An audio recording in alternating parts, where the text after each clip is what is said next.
Quiero compartir una porción de la palabra de Dios que nos habla acerca de la suficiencia del Evangelio.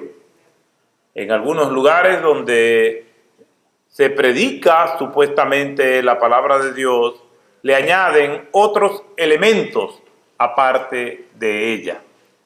Creen en Jesucristo, pero aparte de Jesucristo, tienen que agregarle otras cosas, ya sea porque doctrinalmente crean eso, o ya sea por estrategia para atraer a las personas, pero nada de esto tiene que ver con la suficiencia del Evangelio. Cuando hablamos de la suficiencia del Evangelio, lo que estamos diciendo es que el Evangelio es lo único que necesita el ser humano para la salvación y para vivir una vida conforme al propósito que Dios ha establecido.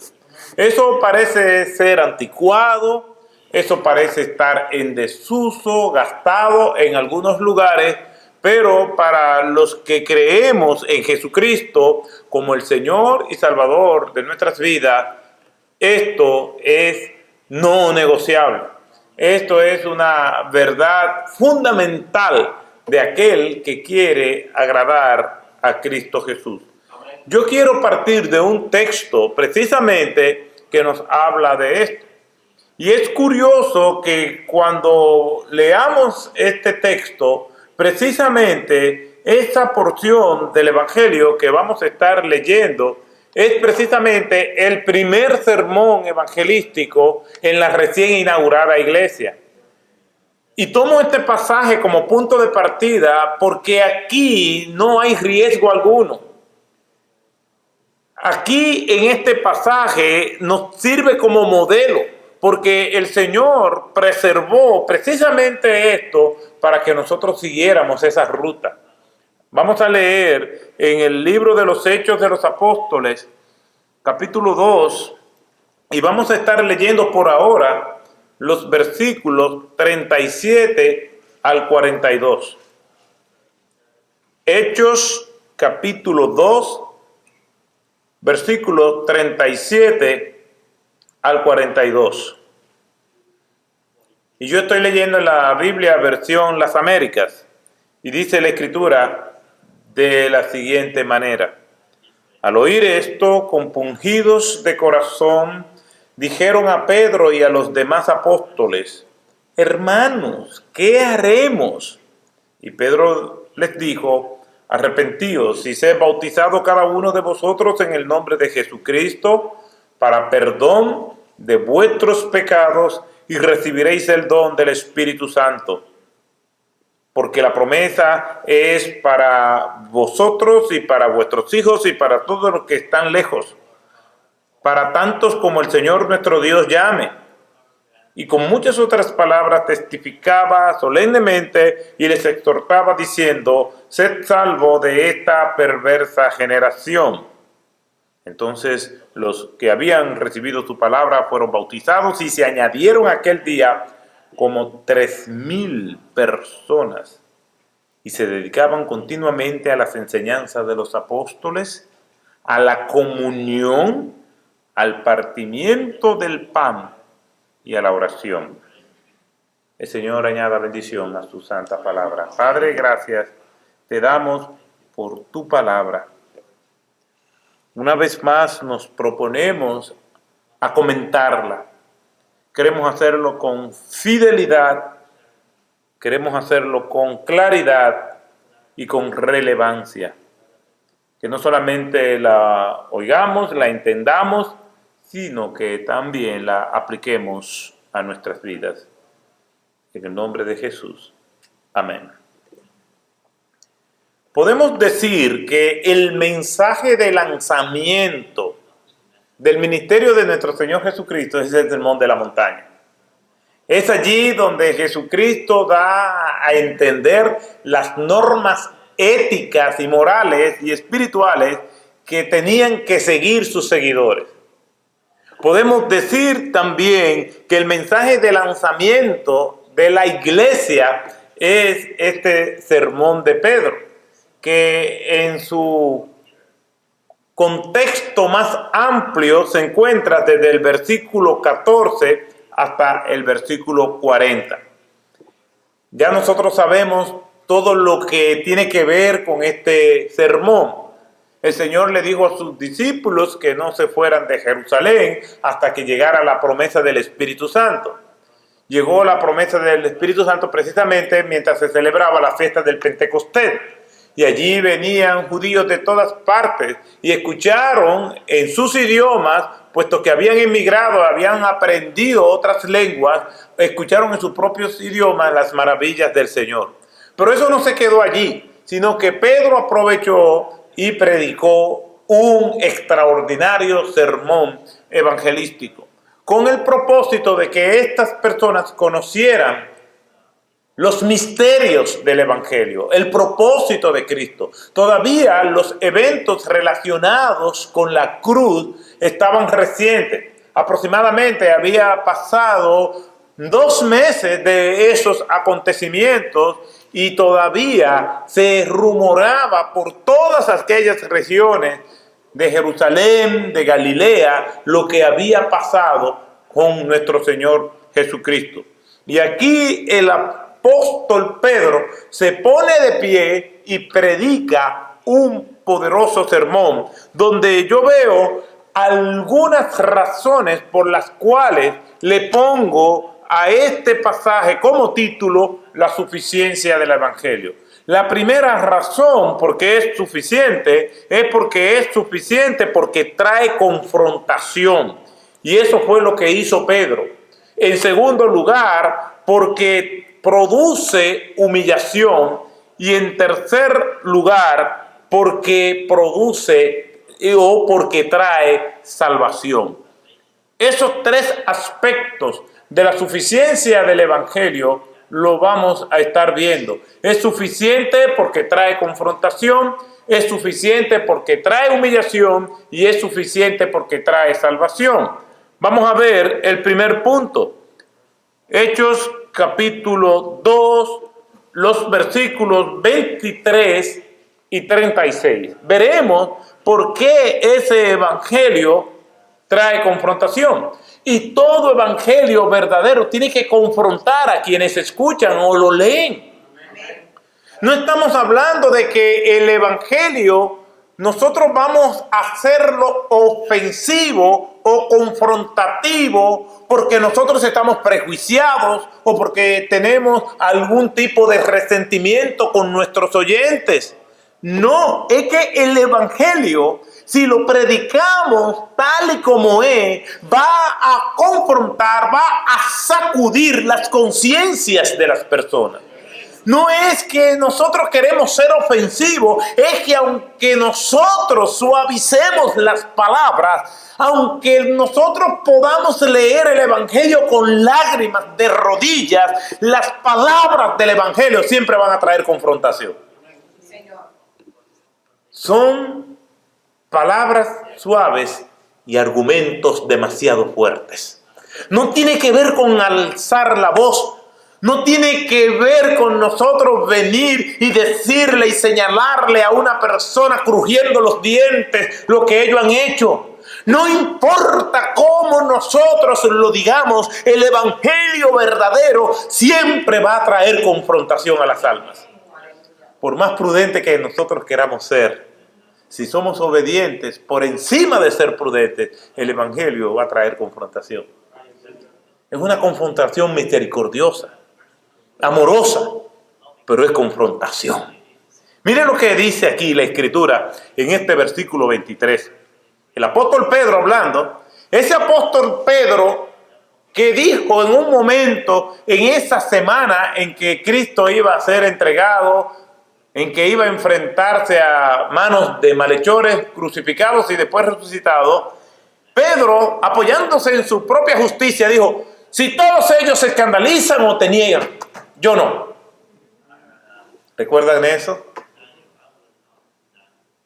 El problema de Pedro no es solamente que él se está apoyando en su propia justicia, sino que se está considerando más justo que los demás. Por lo menos, Pedro, di lo que vas a decir y no metas a más nadie en esto. Pero Pedro dice: Ellos sí, pero yo no. Y después luego vemos que Pedro niega a Jesús y cada negación es más intensa que la anterior hasta que lo hace con maldiciones y malas palabras para que sepan que él no es un siervo del Señor. Ese Pedro que estaba huyendo, ese Pedro que estaba escondiéndose, ahora cuando la sangre del madero todavía está húmeda, Pedro está hablando de manera muy valiente y con un discurso muy peligroso. Miren lo que está diciendo Pedro. A este, hablando acerca de Cristo, entregado por el plan predeterminado y el previo conocimiento de Dios, clavasteis en una cruz por manos de impíos y le matasteis. Lo que Pedro está diciendo es muy peligroso. Todavía nosotros vemos que esos que crucificaron a Cristo están vivos.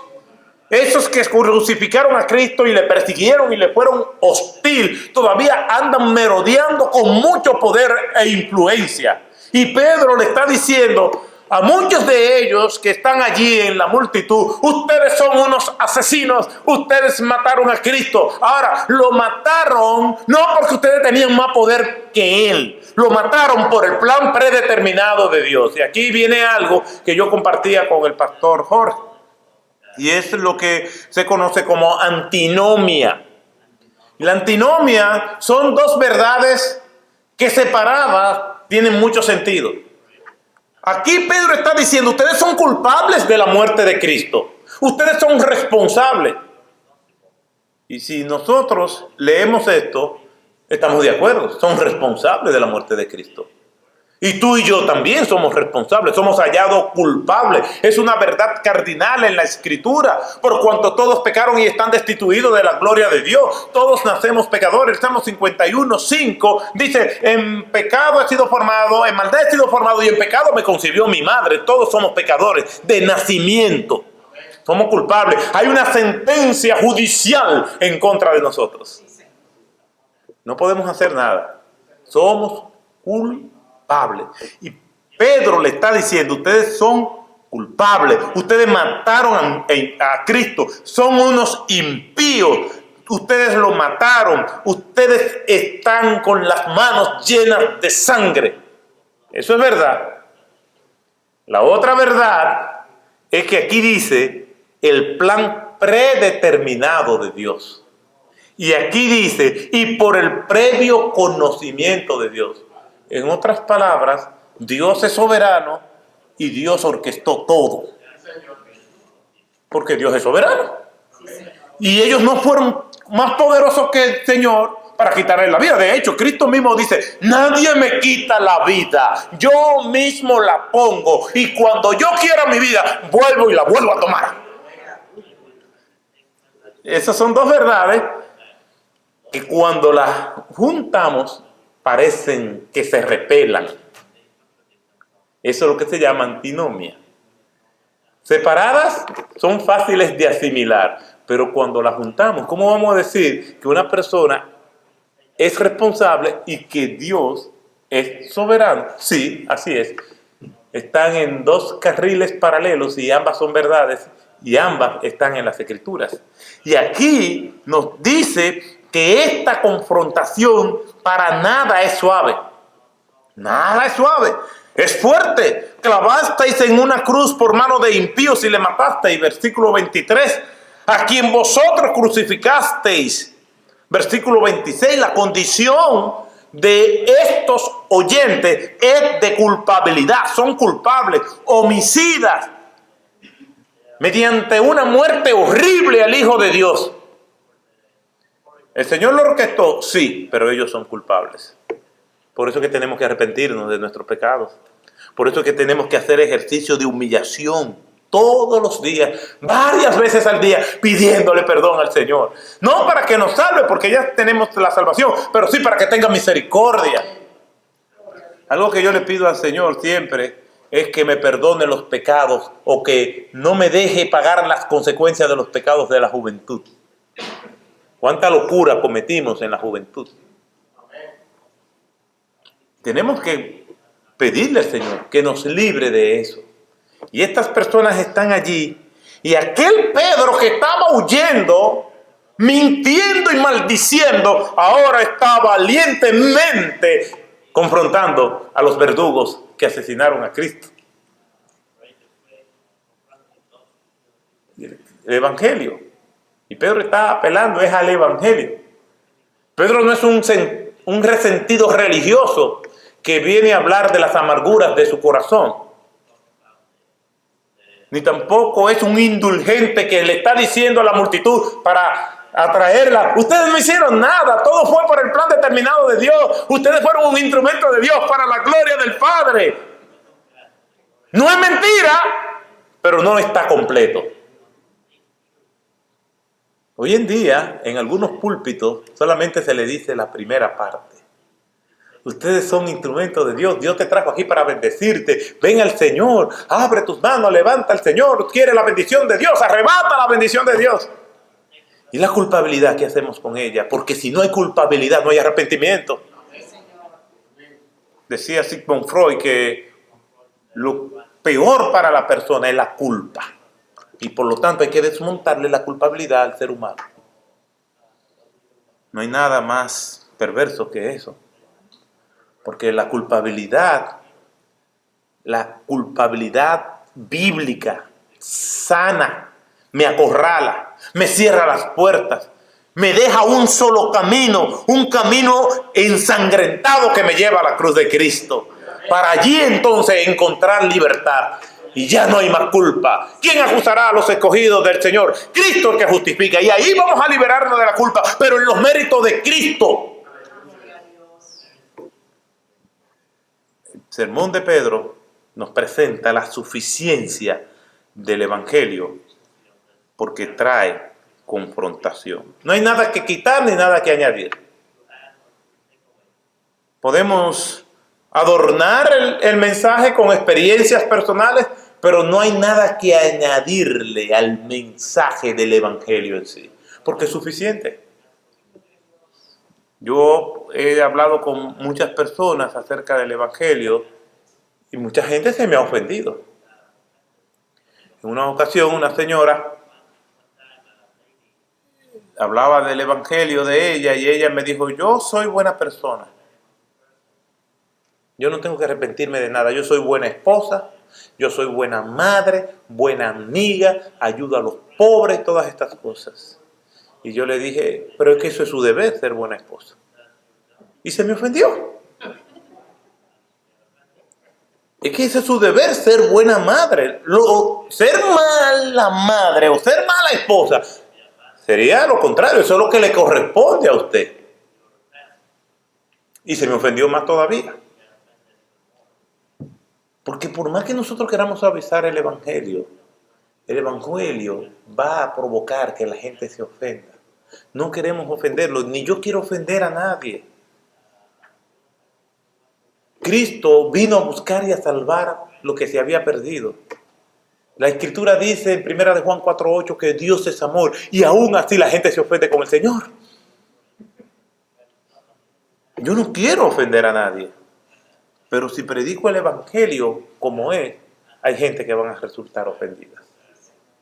En segundo lugar, el Evangelio, cuando se asimila, produce humillación. Mire lo que dice el versículo 37 de este pasaje. Al oír esto, compungidos de corazón, dijeron a Pedro y a los demás apóstoles: hermanos, ¿qué haremos? Mire, cuando se está predicando el Evangelio, o cuando estamos escuchando algo, o cuando estamos viendo hasta una obra de teatro o una película, hay un discurso paralelo en nuestras mentes que va rechazando o aprobando eso que está ahí. Y lo que estamos escuchando lo vamos vinculando o asociando con otras experiencias. Y cuando estamos escuchando el Evangelio, estamos con ese discurso paralelo diciendo: no, eso es verdad. Por eso decimos amén. Cuando no nos gusta, nos quedamos callados.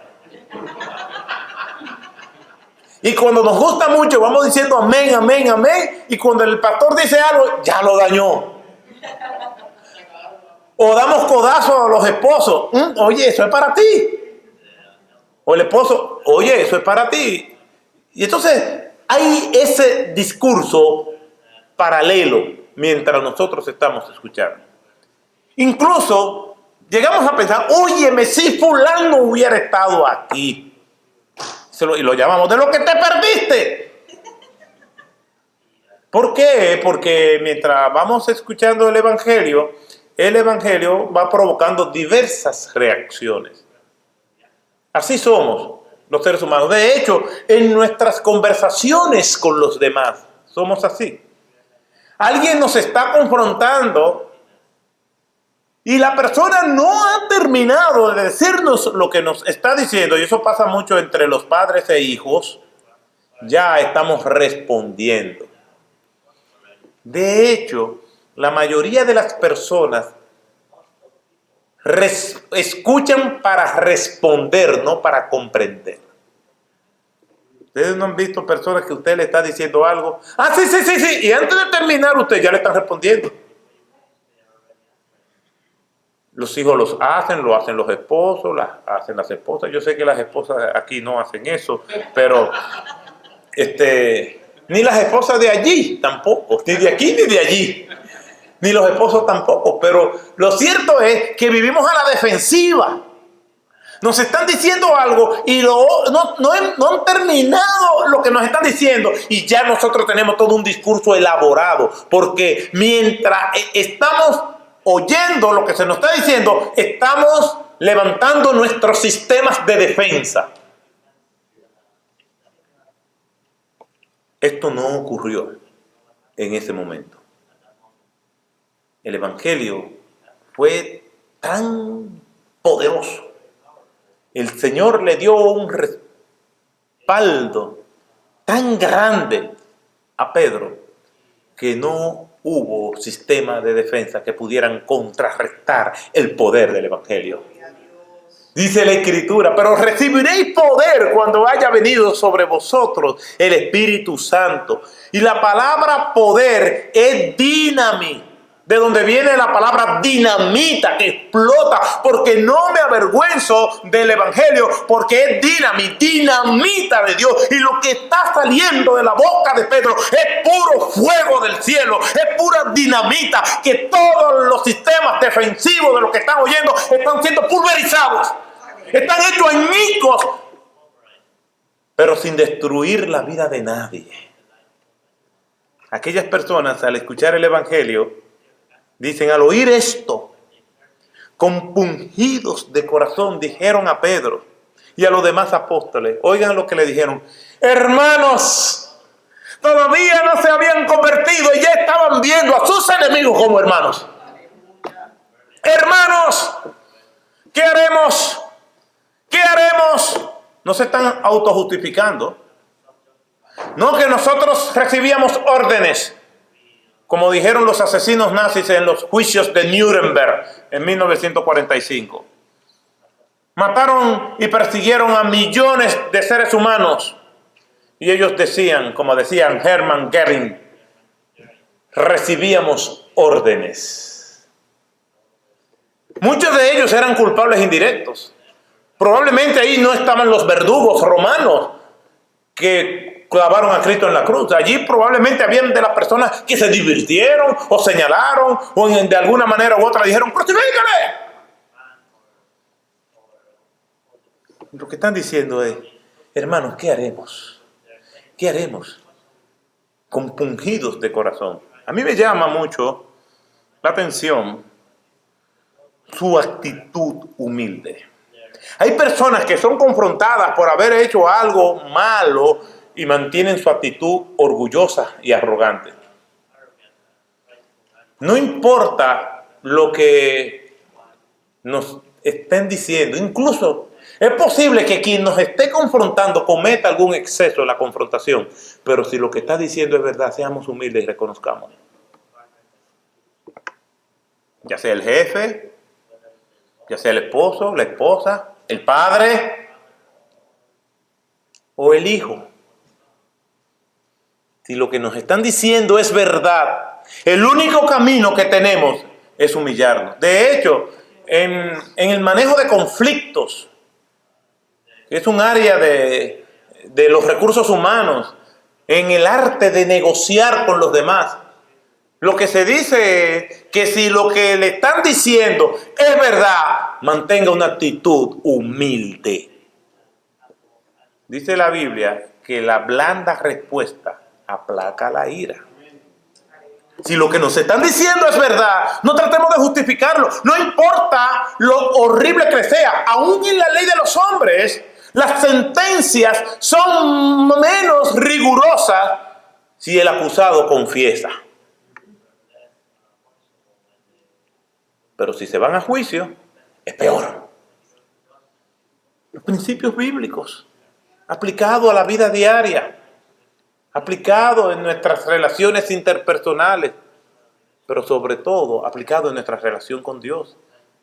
Dice la Escritura que Dios atiende al humilde en el Salmo 138.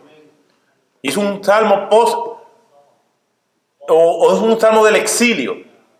Los hebreos estaban en el exilio y allí en el exilio ellos reconocen que si se humillan Dios va a tener misericordia. Dios atiende al humilde, pero al orgulloso lo mira de lejos. ¿Usted sabe lo que eso significa? Usted quiere que Dios esté cerca suyo. Quiero yo que Dios me atienda, que me escuche, que me acompañe, que me dé un trato lleno de misericordia. Tengo que manejarme con humildad. Porque entonces, encima de mi pecado, encima de que he violado su norma, entonces aún así, entonces soy orgulloso. Dios atiende al humilde. ¿Cuántos quisieran que Dios lo atendiera? Amén. Seamos humildes. La humildad es complicada, porque el mundo en el que vivimos no estimula la humildad. Que me llame él, que me llame ella. Yo no fui que fallé, el que falló fue él.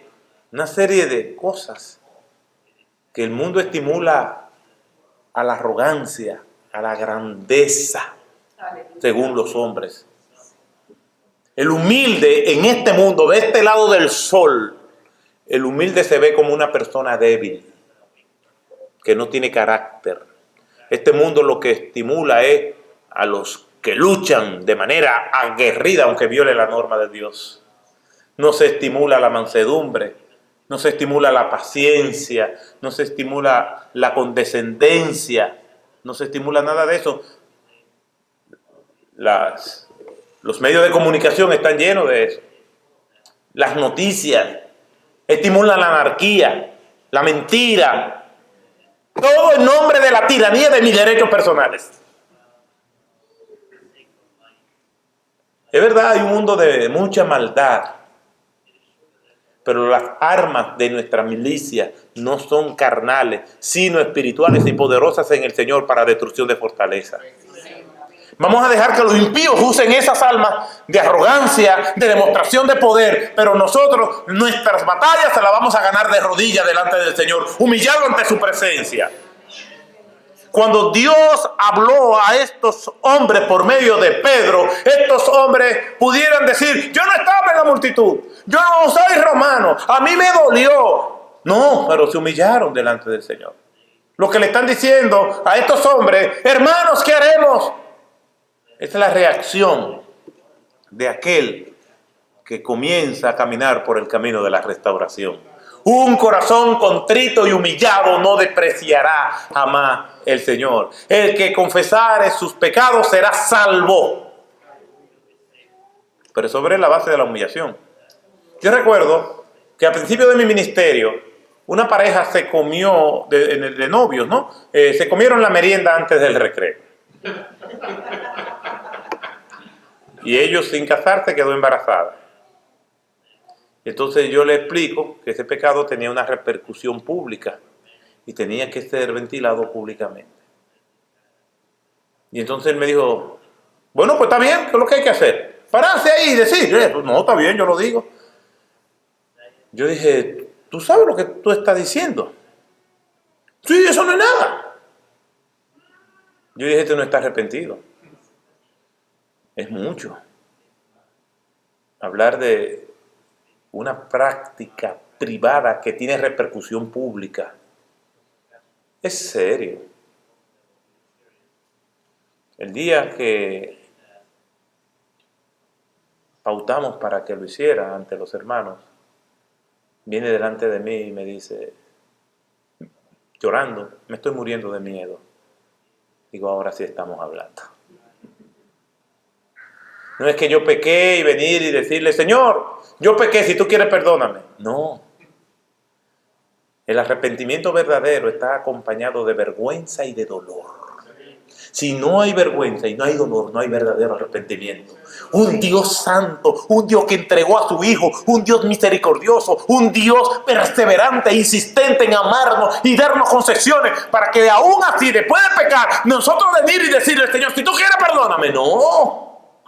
Tiene que haber un dolor profundo y una vergüenza. Estas personas están desesperadas. ¿Qué haremos? Ellos no saben qué hacer. Ellos saben que están mal, pero no saben qué hacer. Y aquí, el autor de Hechos usa un término que es sumamente relevante. Mire cómo comienza ese versículo, que para mí esto es la clave del poder del Evangelio.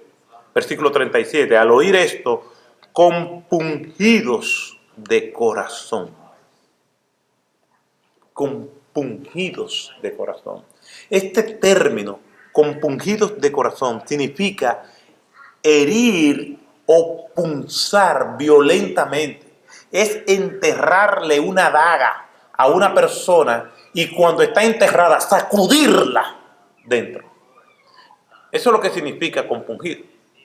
Cuando dos soldados estaban luchando, uno vencía al otro y lo hería de manera violenta y les tocaba esa daga por alguna parte del cuerpo y la sacudía, eso era compungir.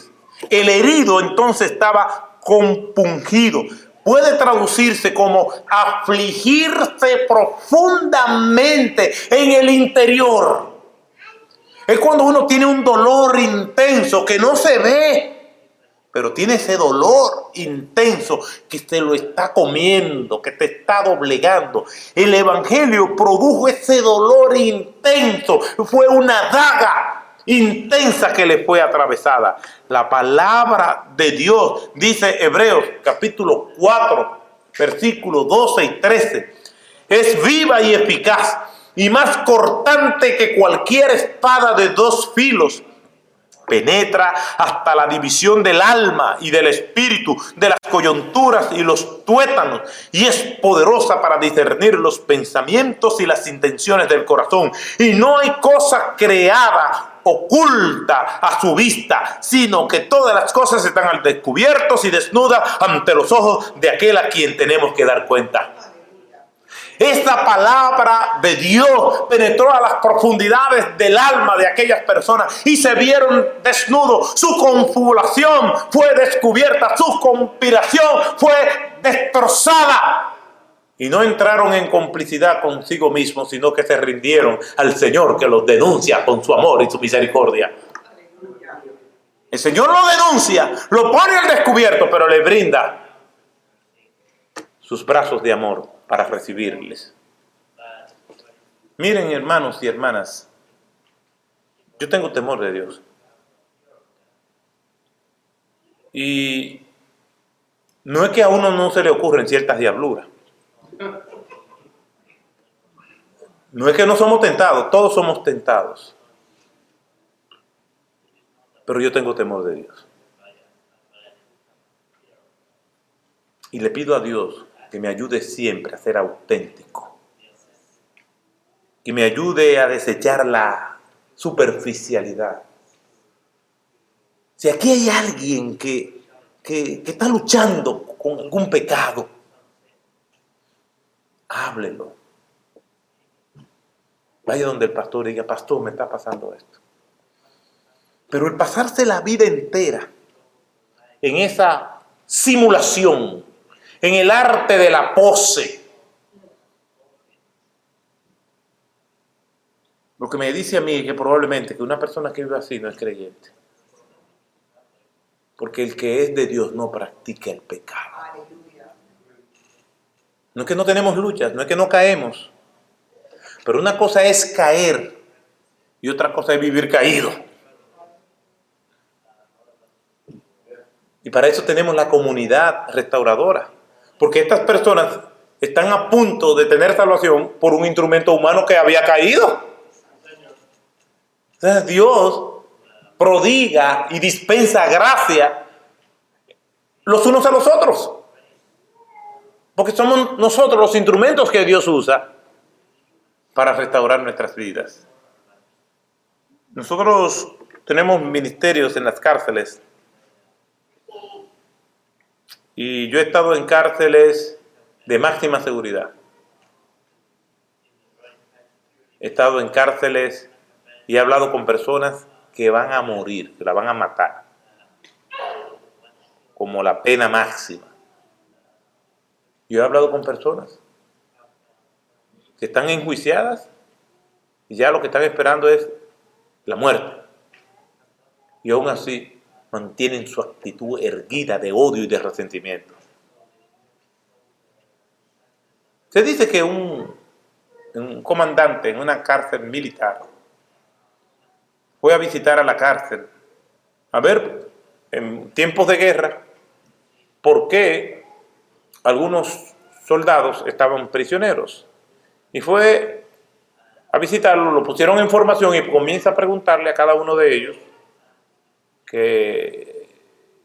cuáles eran las razones por las que estaban allí. Y cada uno dice, no, me confundieron, no, yo soy inocente, no, yo no he hecho nada, no, fue un error, no, fue una equivocación.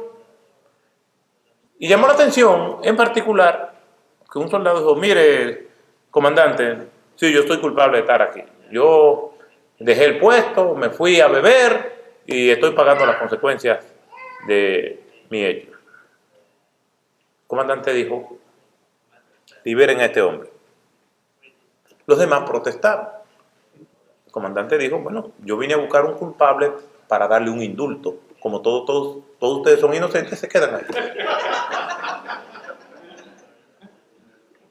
Cristo vino a buscar pecadores, a personas que se humillan delante de Él y reconocen sus faltas, reconocen sus pecados.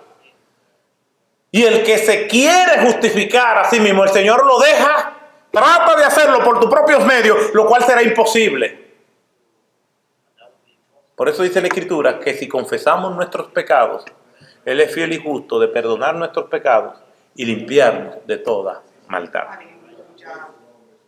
Estos hombres dicen, ¿qué haremos? ¿Qué haremos? ¿Qué haremos? ¿Qué haremos? Es el grito de aquellos que entienden quién es Dios y quiénes son ellos. ¿Qué haremos? Es el grito desesperado de aquellos que se ven acorralados sin ningún tipo de esperanza. Y la única esperanza es Cristo.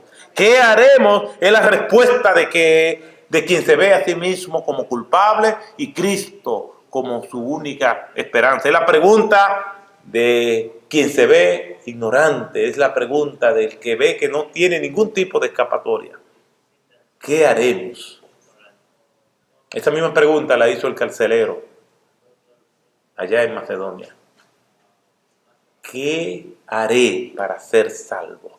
Y la respuesta es, cree en el Señor Jesucristo. ¿Qué haremos? La palabra de Dios entonces es suficiente porque trae confrontación, porque produce humillación, es suficiente porque trae salvación. Versículos 38 al 40. Y Pedro le dijo, cuando dijeron, ¿qué haremos? Pedro le dijo, arrepentíos y sed bautizados cada uno de vosotros en el nombre de nuestro Señor Jesucristo para perdón de vuestros pecados y recibiréis el poder del Espíritu Santo. Y recibiréis el poder del Espíritu Santo, el don del Espíritu Santo. Porque la promesa es para vosotros y para vuestros hijos y para los que están lejos, para tantos como el Señor nuestro Dios llame. y con muchas otras palabras testificaba solemnemente y les exhortaba diciendo: sed salvo de esta perversa generación. Entonces los que habían recibido su palabra fueron bautizados y se añadieron aquel día como 3,000 almas y se dedicaban continuamente a las enseñanzas de los apóstoles, a la comunión, al partimiento del pan y a la oración. La palabra de Dios es suficiente porque trae salvación. Es suficiente para traer convicción de pecado a todos aquellos que marchábamos en procesión a la muerte eterna. Y el Señor se nos atravesó en el medio y nos desvió del camino y nos conduce por el camino de la salvación. Eso hizo el Señor con cada uno de nosotros. E íbamos en proporción mortuoria. Éramos zombies, muertos, que aunque respirábamos, aunque mirábamos, aunque podíamos oír, estábamos muertos en nuestros delitos y pecados. El Señor irrumpió en nuestra celda y dentro de esa celda había un ataúd y ese ataúd estaba atado con cadenas y allí el Señor rompió los barrotes, rompió el ataúd, rompió las cadenas y nos trajo a vida y vida eterna. Eso hizo el Señor con nosotros. Todos nosotros. Y dice aquí la palabra que aquel día se añadieron como 3,000 personas. El Señor transforma vidas de todos aquellos que reconocen su insuficiencia. Y esa salvación trae transformación. Si alguno está en Cristo, nueva criatura es.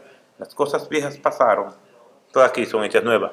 El principal testimonio de la transformación es que el que está predicando este mensaje valiente y poderoso es Pedro. La mayor evidencia de la resurrección es el testimonio de las Escrituras y, en segundo lugar, las vidas transformadas.